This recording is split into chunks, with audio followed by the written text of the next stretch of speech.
নমস্কার বন্ধু, আমি আপনাদের জন্য নিয়ে এসেছি আজকে একটা গলদা চিংড়ির স্পেশাল রেসিপি। গলদা চিংড়ির দো পেঁয়াজা। এটা বানানোর জন্য লাগবে পেঁয়াজ, ক্যাপসিকাম, টমেটো, কাঁচামরিচ, আদা, রসুন ও ধনেপাতা। পেঁয়াজগুলোকে বড় বড় করে কেটে নেব। তারপর ক্যাপসিকামটাকেও কেটে নিচ্ছি, একটু ছোটো ছোটো করে ক্যাপসিকামটাকে কেটে নিলাম। এবার টমেটোটাকে কাটবো।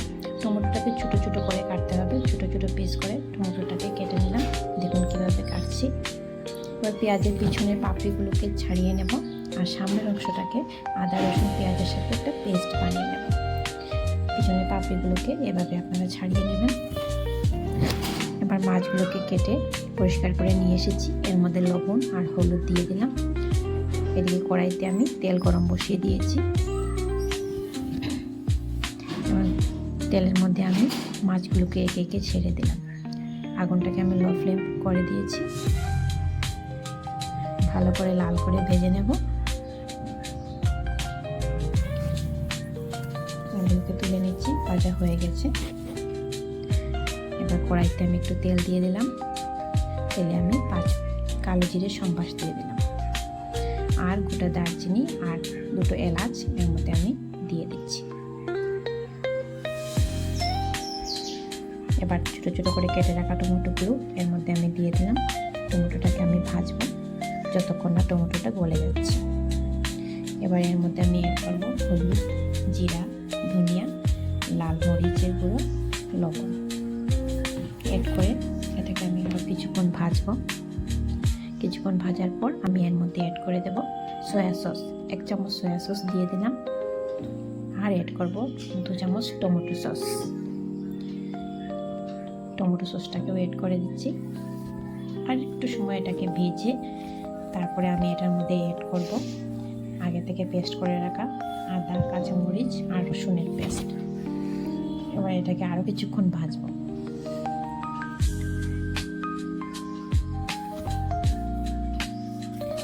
এবার আমি আরেকটা চুলাতে একটা তাওয়া বসিয়ে দিলাম। তাওয়ার মধ্যে দিয়ে দিলাম কিছু বাটার। এবার একদম অল্প আছে আমি এর মধ্যে ভেজে নেব আমার কেটে রাখা ক্যাপসিকাম আর পেঁয়াজের পাপড়িগুলোকে। হালকা করে ভাজতে হবে, একদম কম আছে।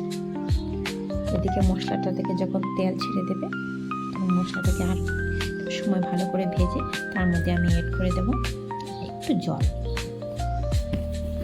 জলটাকে অ্যাড করে দিলাম। দেখুন তেলটা ছেড়ে দিচ্ছে, তার মানে আমার মশলা ভাজাটা ভালো করে হয়ে গেছে। এবার আমি এর মধ্যে অ্যাড করে দিচ্ছি চিংড়ি মাছগুলো। আমি এগুলোকে একটু ছোটো ছোটো করে কেটে নিয়েছি। এবার আমি অ্যাড করে দিচ্ছি এই ভেজে রাখা ক্যাপসিকাম আর পেঁয়াজের পাপড়িগুলোকে।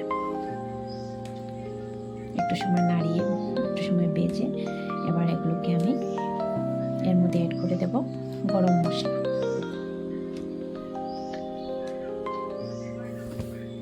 আর কিছুটা ধনেপাতা আমি এর মধ্যে অ্যাড করব। হয়ে গেছে আমার ডিশটা। আমি এবার নামিয়ে নিচ্ছি। দেখো কত সুন্দর কালার হয়েছে, খেতেও এটা খুব দারুণ হয়। আপনারা বাড়িতে অবশ্যই ট্রাই করবেন এবং কীরকম হয়েছে আমাকে অবশ্যই জানাবেন। আমার ভাতটাকে ভালো করে সুন্দর করে সাজিয়ে আমি আমার হাজব্যান্ডকে খেতে দিলাম। দেখি ও কী বলে।